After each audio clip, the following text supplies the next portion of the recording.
September is National Recovery Month. 1 in 4 people will have a drug or alcohol problem at some point in their lives. Joining us this morning, Dr. Joshua Weiner, to talk about treating some of the most common addictions.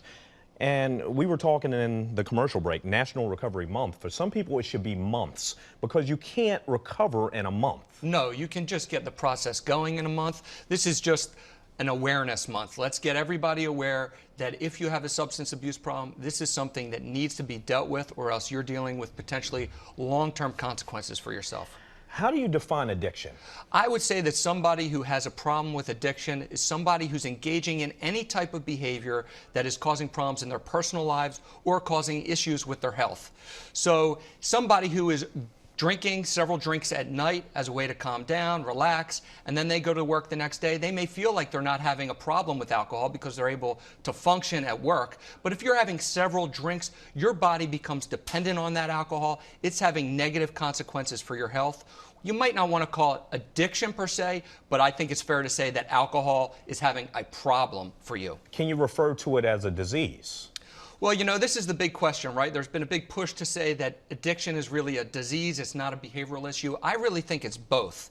I think that people have a particular predisposition maybe to start using drugs or alcohol, so that's sort of the disease component. But of course, you don't develop the problem unless you engage in the behavior. So the behavior is what perpetuates the problem, causes changes in your brain, causes changes in your body, and that is what can make it very difficult for some people to stop. I think it's interesting to think about one thing. There are lots of medical issues or diseases, we call them dis-ease, your body's in dis-ease because of issues related to your behavior. Obesity, for example, type 2 diabetes, some elements of heart disease. These are diseases that are actually behaviorally created in many ways. You're overweight, you don't exercise, you don't eat well, you're at risk of developing obesity and type 2 diabetes. But going back to your point where some people say, I just need a couple drinks to take the edge off, or I need something to just relax.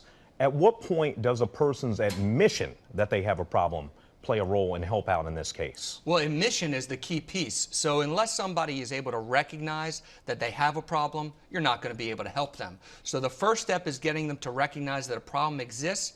That's step number one, and then you can move to the treatment. Like medications. What kind of medications are we talking about? So let's use alcohol problems as an example. So for alcohol problems, there are a few different medications that have been shown to be helpful. One is a medicine called antabuse. So this is a medication that you take daily, and when you've taken it, later in the day or even a couple days later, if you try to drink, you will get violently ill. You'll throw up, you might even need to go to the hospital. So of course, you're not going to want to drink if you're going to have that kind of response to the alcohol. So that's one thing that can be very helpful. I use that actually as my first line approach for people who are very interested in getting off of alcohol. And these actually obviously have to be prescribed. You have to go to your doctor and... Yes, everything that I'm going to talk about today are prescription medications. The other things for alcohol, there's a medication called naltrexone, which blocks your body's ability to sort of get that effect from alcohol. So you just don't get that same effect, and your cravings are lower when you drink. So you have an easier time maybe having one glass of wine and not feeling like you have to finish the whole bottle or open up a second bottle. And then there's a medication called Vivitrol, which is an injectable form of naltrexone. You get it once a month, and so that way you don't have to worry about taking a pill on a daily basis. And what about a medication quickly for marijuana use? There really isn't anything out there that's approved for marijuana use. I think when you're dealing with marijuana, you need to really look at why the person is getting involved in marijuana in the first place. Do they have anxiety issues? Are they having sleep problems?